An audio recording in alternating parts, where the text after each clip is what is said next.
is to take plastic and stuff this with plastic and then lug it down so the plastic supports it underneath and it counters that. I didn't do that because this is on the stiffer side.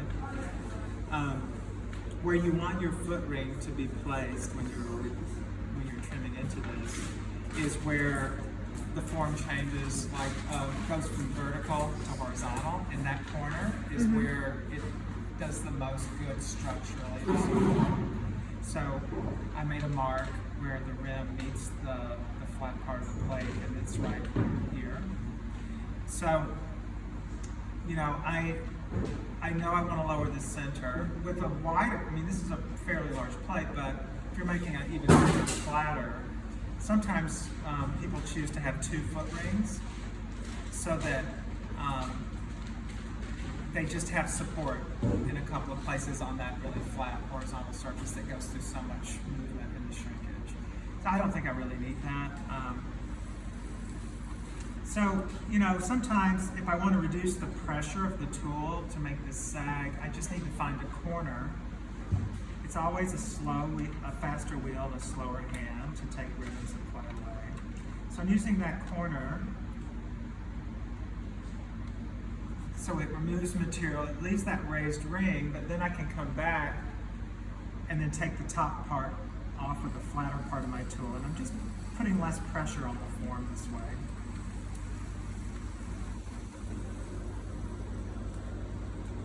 I'm sorry, you're making less pressure by giving rings and then going back and smoothing out your rings? Well, I'm using more of a corner or edge of a tool to cut into the plate. It leaves kind of that.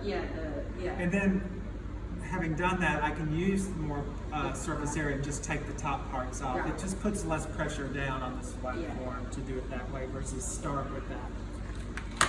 So, the foot ring, of course, there's a whole design component to how you think of this. And, you know, it might be that there's a concavity. It's really not centered.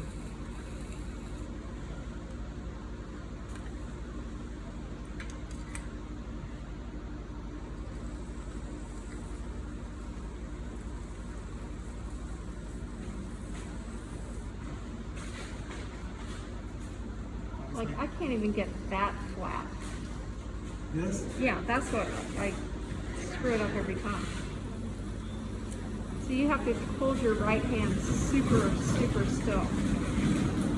Yeah, there's a lot of resistance and tension in my body. I don't make it look like that. No, you don't. I guess But I'm not, yeah.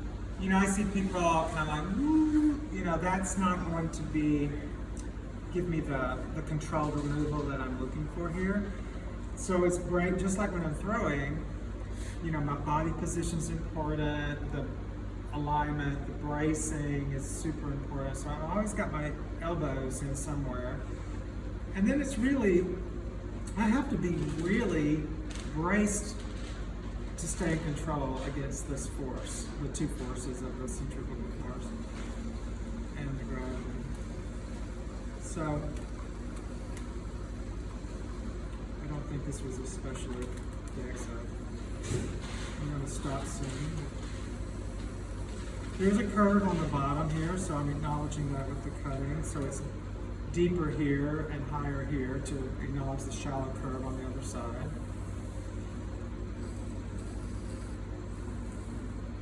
It's not exactly recentric, well.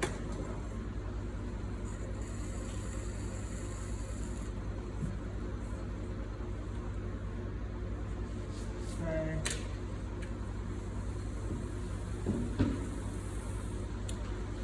One more thing, then just turn it over.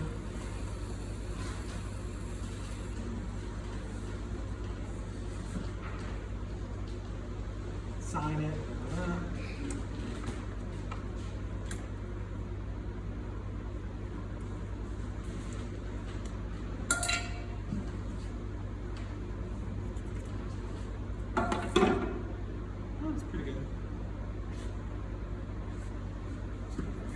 Pretty good. It's super soft.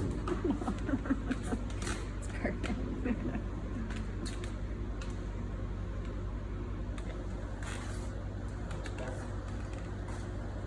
right, so what I wanted to do also, I'm going to just quickly empty these because it'll be much messier with water,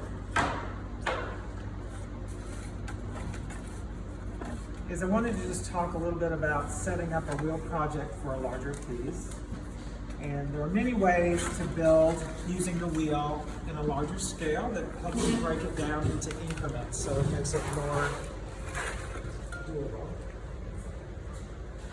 You know, of course, many people have a vision of themselves becoming, thank you so much, adept at working with more material and doing things in one big gesture, one big piece. But sometimes, even if you have that ability, it's not the smartest way, and you don't have the most, you know, you may choose not to do that for design reasons. Well, I'm going to use this, I guess. So, 3 dots. Look at that, wow. Fastest that's ever happened. Let me just clear this away.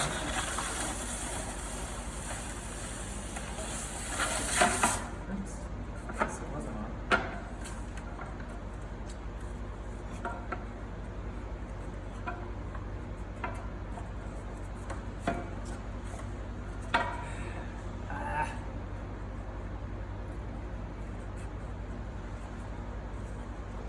These are my least favorite things. So hard to get that I know.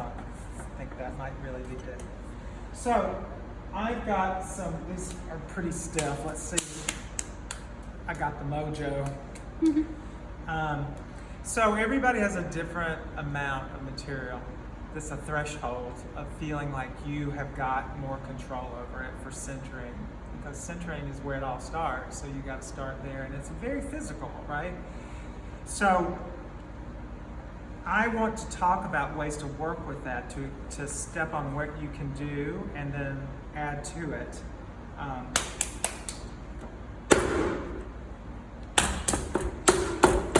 So something that may be very obvious, I don't know if you're doing this, but before any water's involved, you might just do a little loose centering like this. Really almost just a very slow wheel, so that the massing doesn't put a lot of jarring stress when you have a faster wheel and you're really trying to work with the centrifugal force. So how much clay is that? I didn't weigh it, Like unfortunately. 7 pounds, probably? 5? Maybe more, a little more, maybe. Yeah, it's a lot. So I'm going to just, you know, it's all about finding the core strength and leaning in and using your whole body, not relying on from the elbows down for the sort of holding the tension and the strain.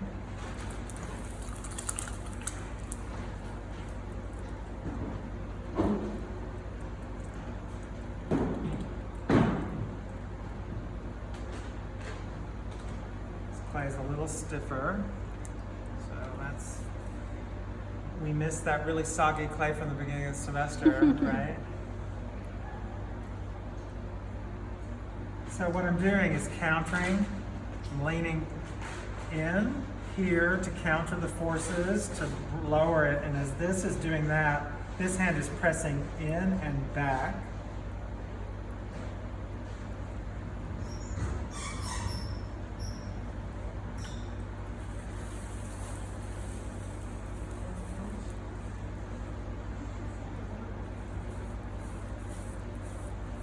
It's about 10 pounds, huh? About, I wish I had measured it.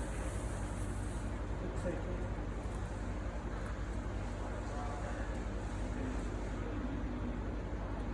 So I'm just going through the usual motions with a larger piece. Definitely I'm struggling because of the stiffness of the material.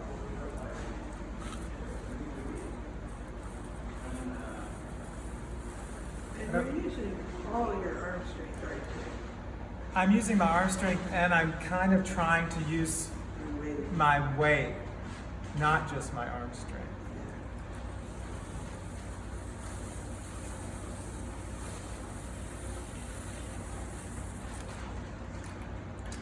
So what I usually do is get, you know, a piece that I know is within my wheelhouse to center weight-wise. Centered. And then I'm going to make a wider platform with it. Higher to lower slightly. Okay.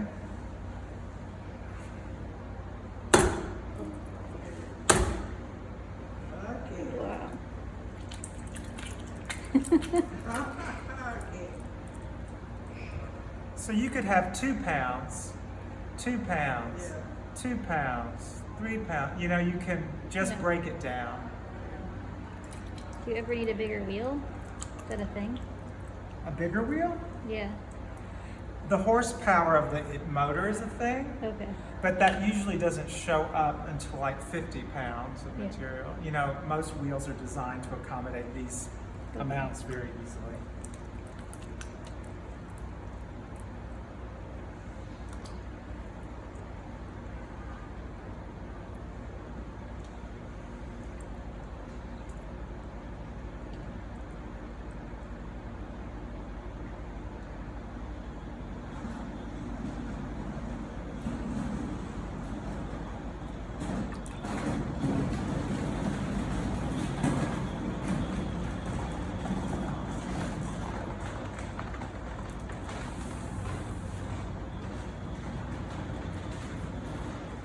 So,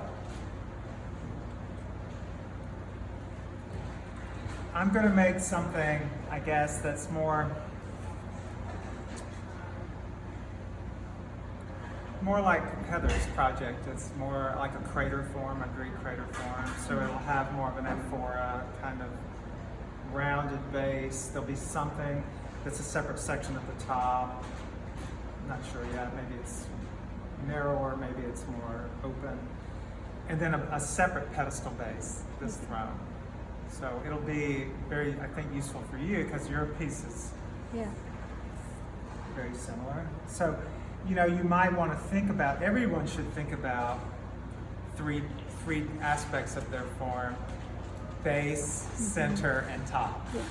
And it seems very obvious to say, but in the language of pots, you know, every hollow ceramic form is a pot. It can be looked at as a pot, even Yeah. if it's closed and figurative. And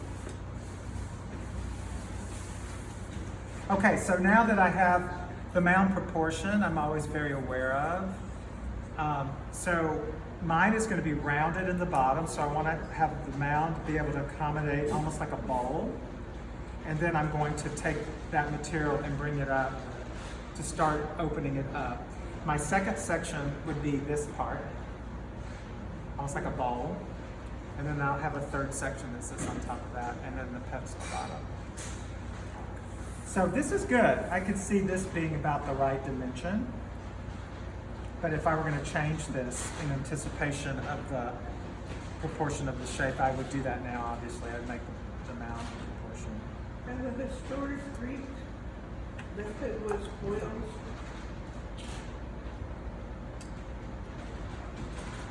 I think they used a wheel. Kick wheel or something. Yeah. I think that's true.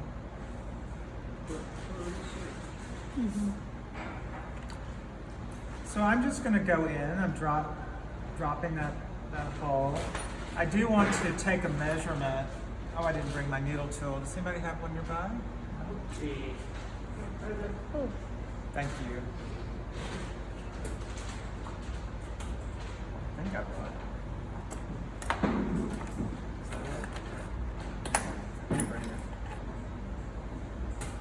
Okay, that's a little on the thick side for. Again, I'm not thinking paper thin, but I do want this to be pretty hardy until I join all the sections together. We've got a floor. Huh? We've got a floor. I just dropped the hole and I'm sort of setting that. Before I open the floor, I want to determine what the thickness will be. So now what I'm going to do is I'm going to pull this open.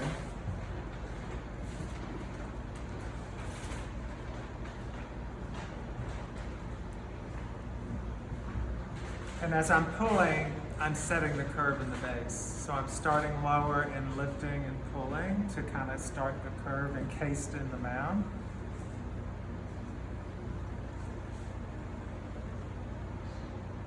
Now I'm starting to compress and work on the curve by distributing the clay from 3 o'clock to the center. We should pressure down, move it to the center. So I can really change things inside and I can really compress. Compression is essential for the base of all thrown objects so that you, when it dries, you don't get a stress crack. Because when you're handling with lifting, you're putting a lot of compression in this top part. But if you don't work the bottom, you'll have a difference. The clay particles will be lined up differently and usually have a stress crack that forms in the drying, sometimes in the firing as well. So I'm just really going through that. Okay. So now what's next is I got to get all of this really a lot of material and start to move it up before I move it out. Okay, I always want to distribute vertically before I do the horizontal. So you may find that with larger amounts of clay, you have to be inventive with the parts of your hand you're using. You know, it all gets reinvented.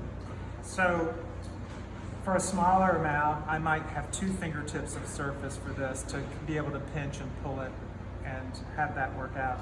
Probably I need something more like the control of a knuckle or a bigger surface. You know, everybody has a different way of finding the strength and the control, and I think you just have to play around with what that's going to be for your hands.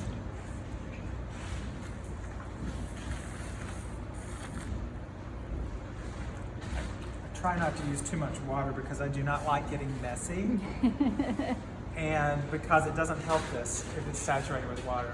But you can't have friction, so I'm aware that this is a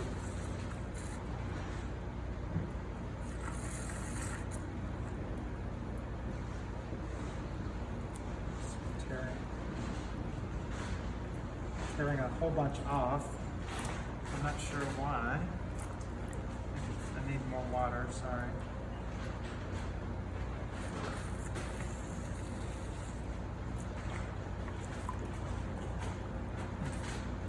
Maybe I need to stand up. Sometimes that helps me to get by. I don't think I do.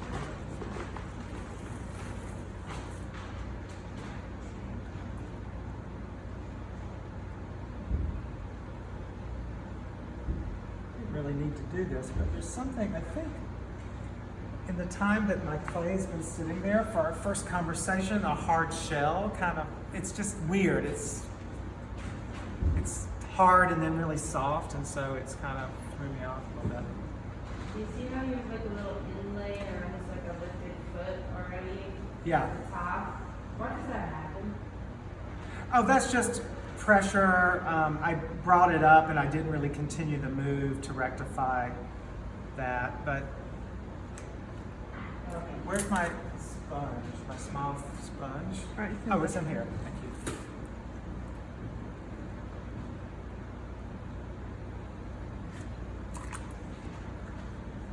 Okay. So I'm thinking of this as a bottom of something bigger. So I'm just really working on the inside shape. I always focus on the inside shape. Ultimately, the outside will be reduced to match the inside. It's a big difference right now, and that indicates a lot of material that can still end up in the volume of this. But I really want to make sure that what's happening on the inside reflects the shape I want to happen on the outside later.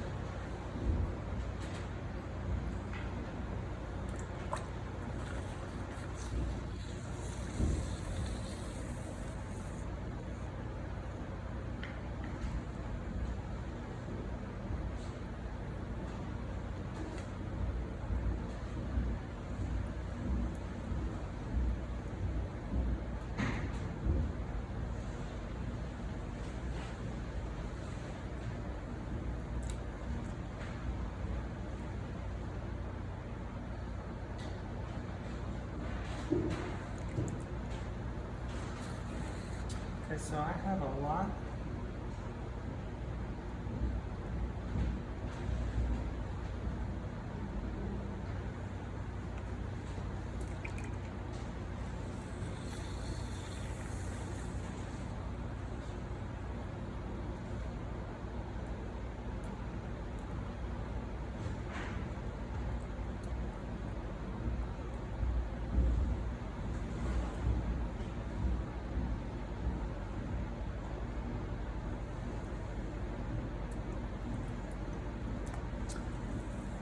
it's been a while since I've made a wheel thrown object. It's bigger. Feeling that.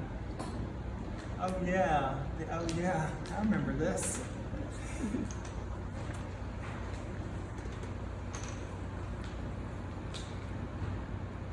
So, what invariably will show up in a larger scale is you'll be very aware that you're overworked, that by the time I've started moving up, I end up engaging and really doing a lot more work and touching this top part more, so it'll be thinner and weaker. There'll be a big disparity with what's happening below. So if you can just be mindful and go into that initial contact and really try and engage right from the bottom so that you're moving material right from the bottom, and then let off as you move it. So it's a harder touch, and then as it gets moving, a gradation in touch to lighter. And then you won't have this real disparity of weak and wet and then still too thick. You know, you want to reduce that. And what I could comment too is, isn't this engineering in a sense of what holds strong this angle? Yes. Angles are structural. Curves are sort of, you're moving the clay around the straight lines, the diagonal lines to make the volume of the pot, but the structure is from the diagonal line. It carries the weight. Yeah, and Correct. so this is a strong structural move to have this angle. Yeah, this is a pretty strong base so Yeah. far. I mean, I feel like I have a little more to do here, but And that relates back to the base of the African pot. Where this would be the angle. Anything wider will collapse.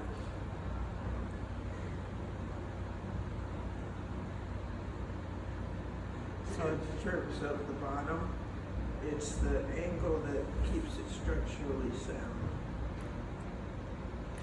Does that make sense? yeah. Yeah. So if it had more flair, it would be too weak. Yeah, it would Yeah. go blump, Okay. like a pregnant belly. Physics. It would hang, start to hang. Or maybe that's not the best analogy, but it looks like a dropped pregnancy that's hanging if it collapses when you're doing that. So I'm just using my rib to kind of work on a little fine tuning of that inside curve.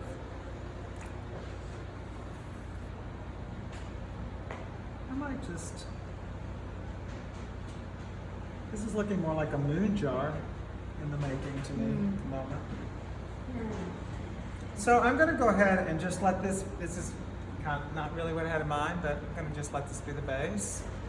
But I want to do one more and talk about how the next section will kind of plan for the next section coming together with with fluidity, and you know, we don't look like two halves that were sliced together necessarily.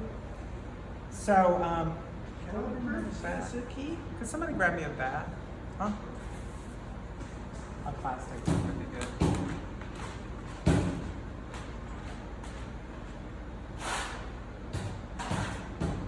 Thank you, Blair.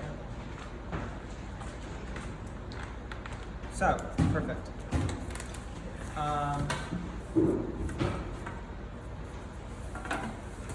Another way that I can build on this base is by coiling at the wheel. Oh. Now you're talking my language. I want to shout. It's blowing my mind. Should I do that now? Yes. Yeah, I've never seen anybody do it. What a great Yeah. concept. Like you just started your like throwing by coiling it and then you would end up throwing it. Yeah, you throw the coils, one coil at a time. So this is the method that I was mentioning last time that Toshiko Takaezu uses to build those large thrown objects. Pieces.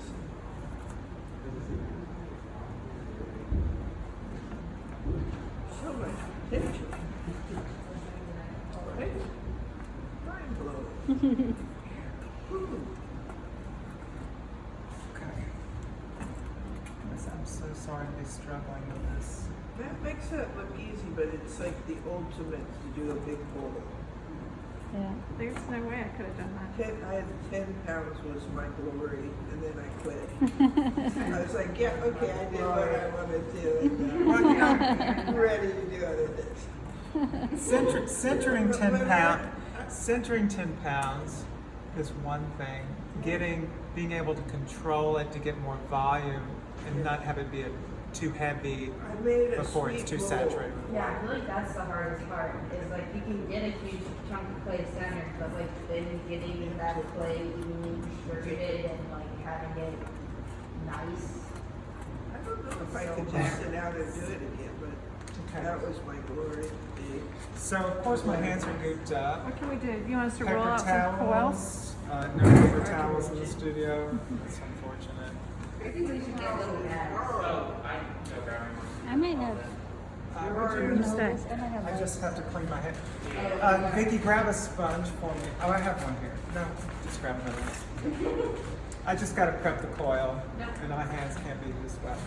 Wait, so is it like you're talking about like when someone's like I've seen videos of people throwing big stuff on the wheel and then they add a coil and then they throw that coil and like pull that coil up. Is that what you're doing? Yes. I'm building the form one coil at a time, but I'm throwing the coil. I'm going to do it, so I don't have to talk. You're not starting from like the base of the wheel. You're Okay, starting on thank an you. already done, started pull. I'm starting on this. Yeah, okay, that's fine. Okay. I can't wait to see this. But I'm hoping this will stiffen a little bit before. This is where you might have a heat gun. You might have a heat gun. You do that have a helps blow you. dryer. There's a heat gun in the office, but I got a blow dryer here. Little blow dryer. you have a blow dryer? Go grab it. Maybe that. I don't know what Oh no, there's these There's big a guys. plug right here. There's also like these big guys right here. But there's a plug next to the wheel. I need it to be next. I used to take classes with someone who used to go towards the one shot. It was like what torch everything that they did on the wheel. They could easily put stuff into acting like. You guys will do some burn. No, I don't do stuff. No, I've done it. It was really fun. It was really fun. It's like the second. She has these wipes that we need. But it's like not like I'm still like structured outside like already. That's cool. Imagine that you could like sculpt something solid and just cut it in half all the way out and have like another head outside. I mean, I was doing no, this is I'm making an egg cup. I don't want to roll out a slab on all of this down. Yeah. I'm gonna slip test this. For my other slab. Yeah. Well, I tried to do it during the slip test, but this is back when we also slip, so it's very like a bajillion times smaller. So now I'm just using extra eyebrows. Okay. So, how does that work? I think over here, Vicky. How do you get it? You know, it runs better if we go for. Wait. You guys. You got it. We're going to plug it in right here. Oh.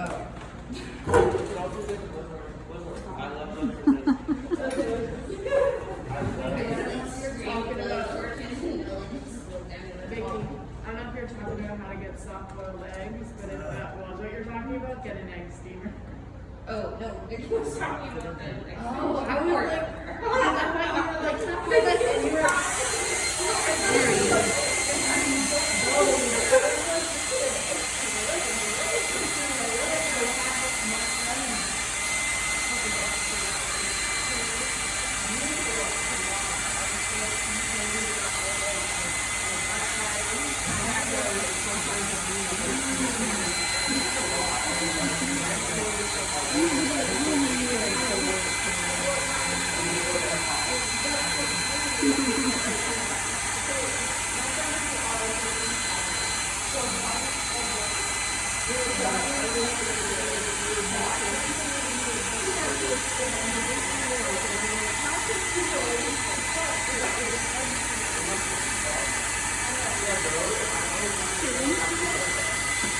Yeah, Anything you do. Limited bandwidth for that sound. All right, you guys. So. And then I bring. Just feel like I have not brought much here.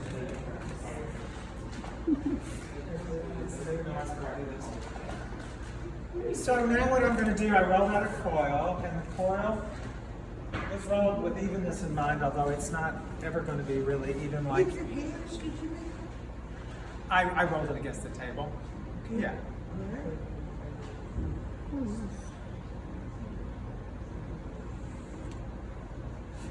So you might want a little more slip in there. I don't think I really need it.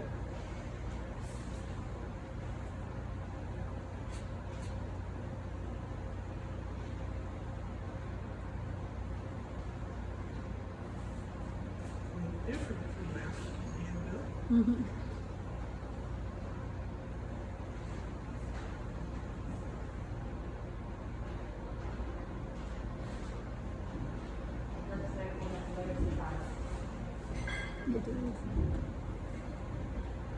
But there's more to this. That's the difference. That I see. There's no twist. Yeah. Yes. See that.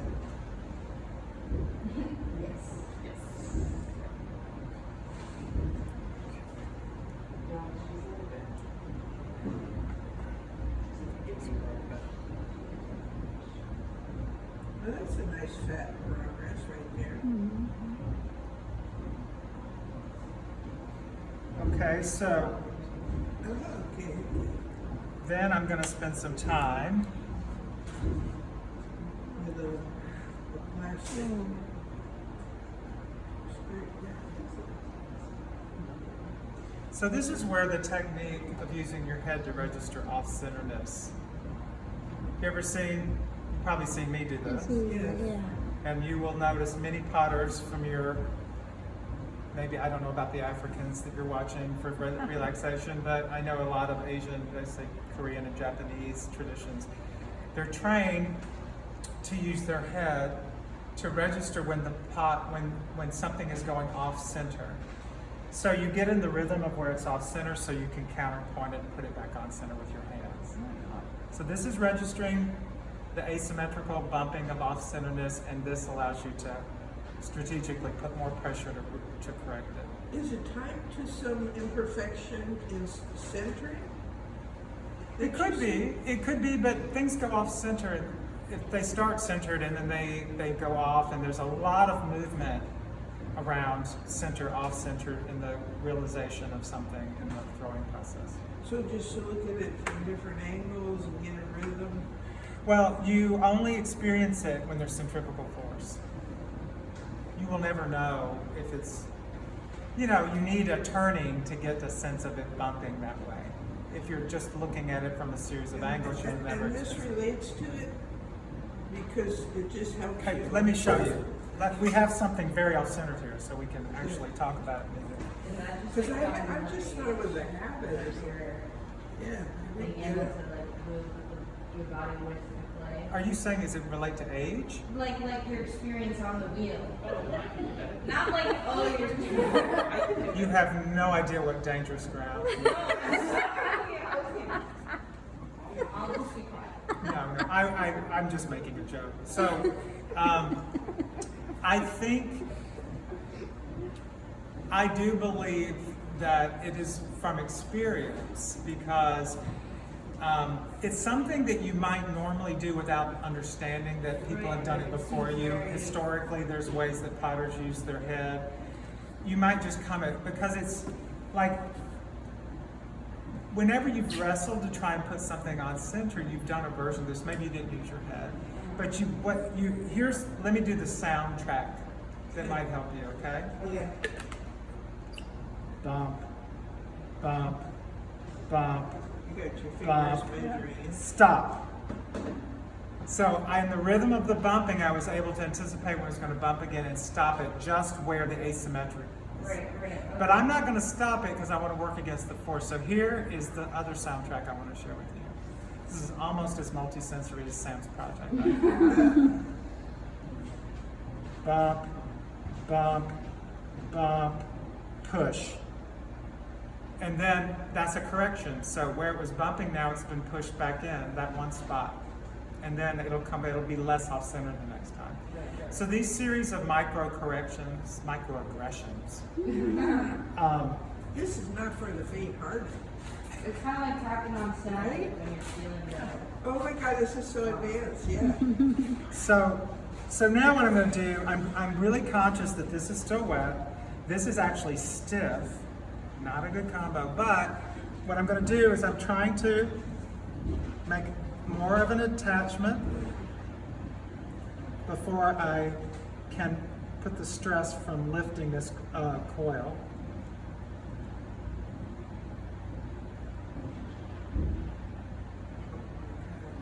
So now what I'm going to do is just try and put water on the coil and keep this dry below, so I don't I don't want to put torque and twist below. It's I have to play around with that. So now I'm just going to throw this up. I'm going to use smaller points of my fingertips.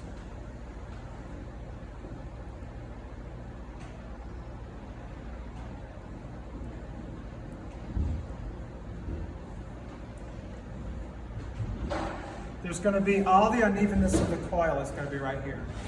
Okay? At what point in the process does the unevenness of the top get addressed?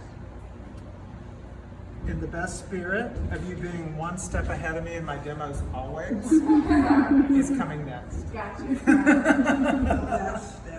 That's how I know you're engaged. You're thinking the next thing. So I'm just working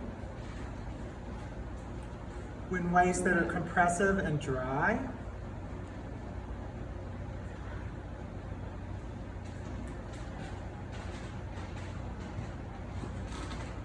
I want this demo part. What?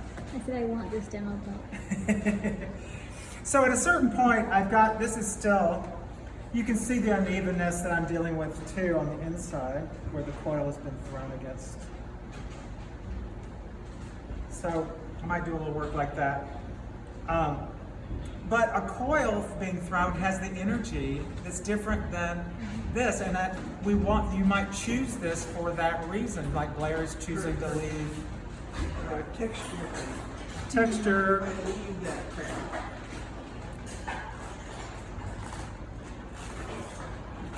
So now the coil is about the same thickness as the top part of this was. So this is where I would pin tool off the unevenness to get to an even rim below before adding the next coil to throw. So with a blow dryer, coil, blow dryer. By the end of the day, I could have a 6-foot tall thing. This closed up like Toshiko did. She built little fires to dry hers inside, little newspaper fires to dry the wall before she added the next wet coil.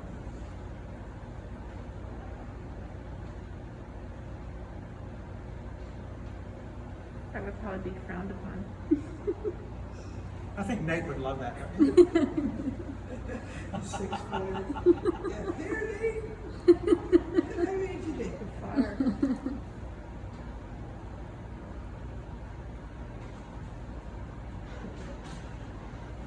Okay? What thickness should it be for a 2 or 3 foot pot? That thickness is like half an inch? This is a little less than half, but and I'm going to be trimming. 3/8 maybe. This clay is pretty good. I mean, it doesn't deflect a lot. It comes thick, so I mean, it doesn't have to be super thick. But for demoing, I always go a little thicker because I don't have the timing. I don't have the luxury of waiting until the right time to compensate for a thinner wall. So I'm always trying to do my little tricks so I can do cooking show time with you. Yeah. So this is probably, but I don't think this is that much thicker than I would normally be doing for a piece that I'm imagining would be this tall. So I could keep going coil by coil and have that kind of control and get it closed like a moon jar. It's round like a moon. So you would use the coils to make the shape, the curve. Well, in this case, I could just do coil building with the wheel to get me to where I'm going with drying time in between. It's a slower incremental process that includes drying time to stabilize. The wheel, you're doing it all very quickly. And you're breaking it into gestures that you can do quickly and be self-supported and then splicing those gestures together into the bigger whole. You see what I mean? This has that slowness. The coil, the increment of the coil is in slow time. And it allows you to anticipate when, how do I say this? If something is going to start to collapse, you see it coming with coil building in a way you don't see it coming with wheel because of the speed of the wheel. So you may not be, I know how to, I am a really good clay listener. Like I speak clay's language enough that I can, when the material is speaking to me, I know on the wheel to stop. I know when it's going to collapse, but that's a lot of years of experience to be able to listen to it in that fast time frame. But with a coil, you've got a lot of time. You know, you can carefully build up, you know, gravity's working in a different way. In the wheel, you're really quick, and then you get in over your head and it collapses very quickly because of the speed of being able to generate a form faster. The Lorax, but for clay. I'm sorry? The Lorax, but for clay. Yeah. So let's just move on to what I was going to do next, which is I'm going to take a measurement of this, and then I'm going to make a form that will fit this later, you know? Yeah. And that's what we're going to do next, and maybe last.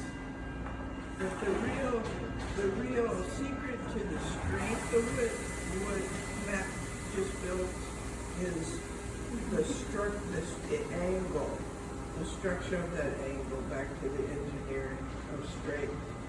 Kind of like architecture, huh? Like what holds an arch, what holds a... Yeah. Yeah. It is, the structure is very important because even if I didn't have an angle that could carry the weight of what I'm building after it's put together, there would be a whole other issue of how does that stay supported until it gets even more structure through firing, let's say. So you might build furniture, you might build an armature that can be fired so that while it needs it, this thing that can't support itself is in this armature, and then after the misfiring it gets removed. Or maybe it stays for the glaze firing. Or you could build a clay. You're building furniture for armatures for the kiln. Uh-huh. So bigger projects often have those kind of props, supports, kiln furniture, whatever you want to call them, that people design for their particular project. And they whisk them first, and then put it in with the kiln. Well, you could bisque it with your piece. It could be raw clay that's fireable. It has to. It can't blow up as your armature. It has to be hollow, and you have to think of the issues of being fireable as an armature. But it doesn't have to. It can usually be less finished because it's an armature. It's not a finished. Yeah. Oh, okay, that's good to know. Never thought of that. Okay, I'm gonna go quicker. It's a new world for me. It's good.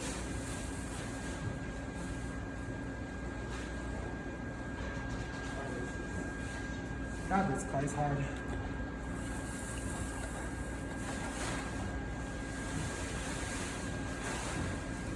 Very first minute just killed. Yeah, very first minute. Piece of rocks after the first minute.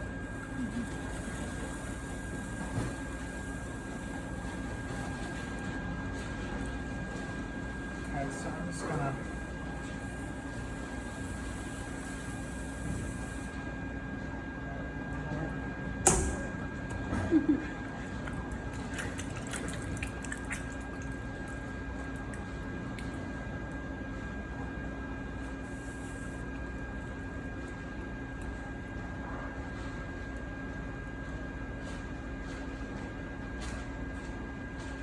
So much to learn in this Isn't there?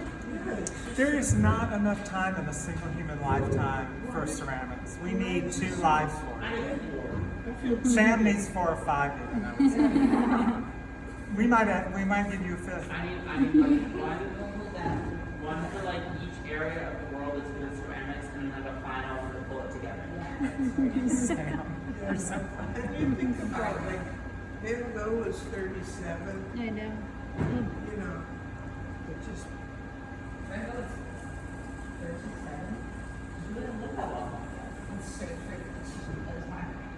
Okay, you guys, so what I'm going to do,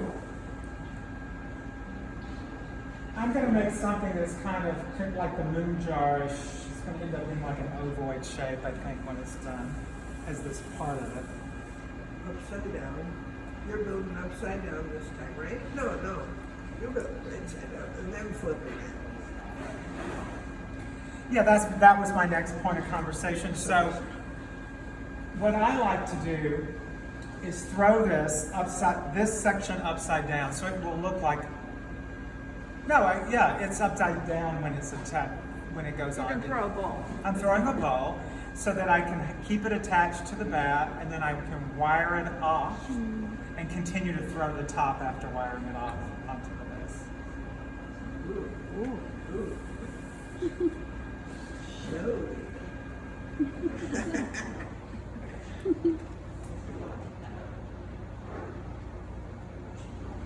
So the ball, I brought my calipers, I think. Thank you so much. But that's what's so fun about art. You never, ever completely are on top of the game. Yeah. It's a lifetime of discovery and challenge. And other things you can potentially get really good at and completely know your field. Yeah. You know, 30 years, you're ready. You're like, yeah, I can do this in my sleep. But that's really that thing that Matt said. Like, artists build a base and then step off of it. I quoted you in my sculpture class and everyone lost their minds. They were like, have you heard any good things about like the theory of art this week? And I was like, I actually have. Thanks, Sam. Or am I supposed to lose my mind? All right, so I'm thinking of, this is going to be the top of this form in here, and then I want to throw it to meet this.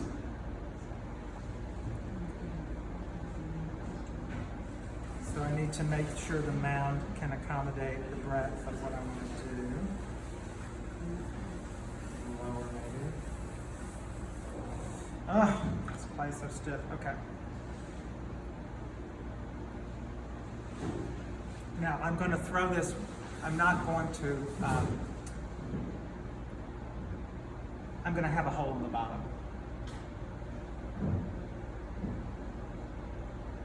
So I'm going all the way to the bat. Because you're flipping it. You're making it upside down.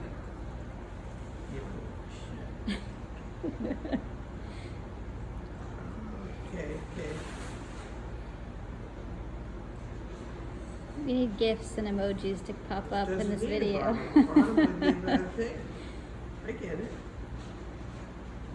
I'm just going to have an opening so that I'll have access. When I wire this off, when it's going to be attached before the bat comes off, then I'm going to wire it off straight, and then I'll have this to reach my hand in and continue to throw that soft material that's really thick here at the bottom. And you need to do this all in one day, right? No. No.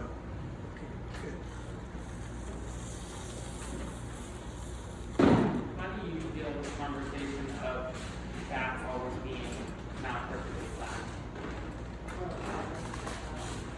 So I feel like that's a constant power struggle with wanting to lift it off the bat. Like this bat's warped, but I'm dealing with it. But also, when you discovered a bat brand that doesn't work. You know, I bought bats when I was 23. They're those black plastic bats. Yeah, I love those. And they have not warped or changed in 30 something years. I've used the same ones. I have like 30 of them. So I guess I'm gonna make a testimonial for that. You know, it may be a better one, a new technology, a new brand, but I'm just happy with the ones that continue to work and I don't have to replace, right? So I always wanted like the masonite ones, but then they wore. I never had one of those. And I don't like plaster either. So I've got quite a bit to go till I get to the desired width. It's what will be, if I have enough clay here, I could build coils. Yeah.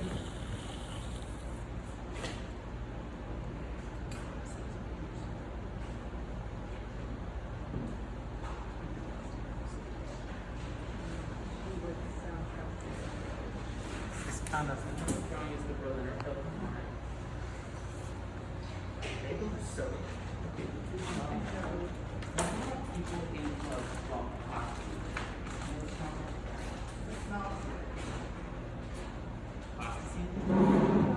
Why are we in busting it down? No, Classical music. I'm in low battery. Let's do my backup. I'll be your backup. when you're ready. They don't bust on the classical music. I have enough. Oh, we're almost there.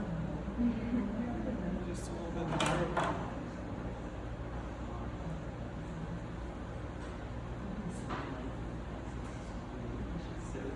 Like the name Moonbowl.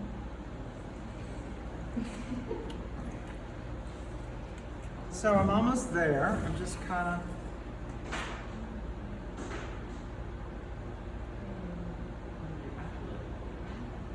I like the beginning. She's talking about it.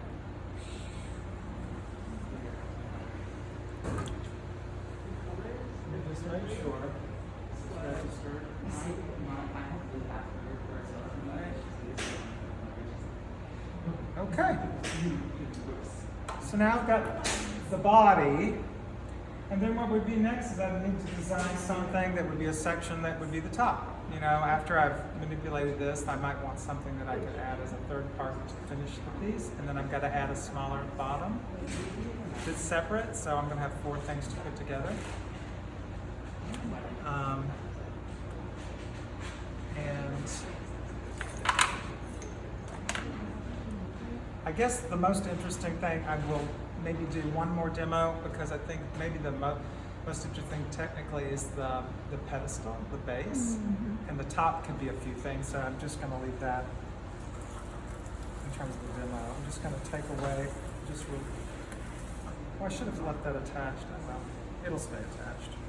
Oh, so you can place it? It'll be okay. It'll stay again.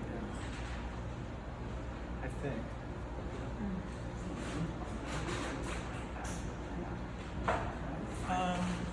So here. What is that? Where's that just unrelated? What's this for?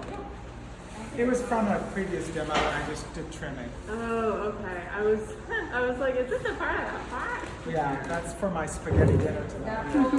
will you just fruit can be like flipped off and then The best thing ever. This is my best. placed on top of that guy, right? That's why. Next week, I'm gonna put all my sections together. Does he have a bottom? He has a hole. Yeah. Like You can look inside and see.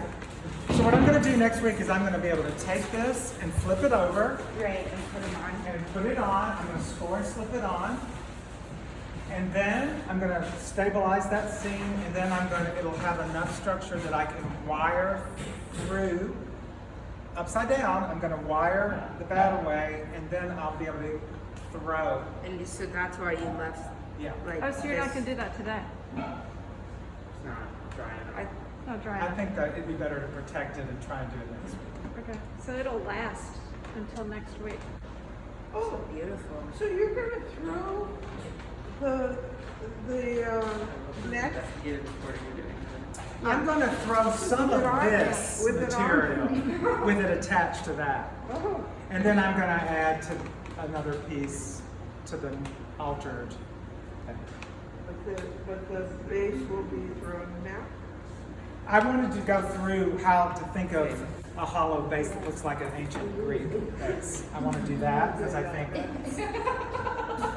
that just is something to practice. You know, moves to create it you can use in many ways to practice. Got this?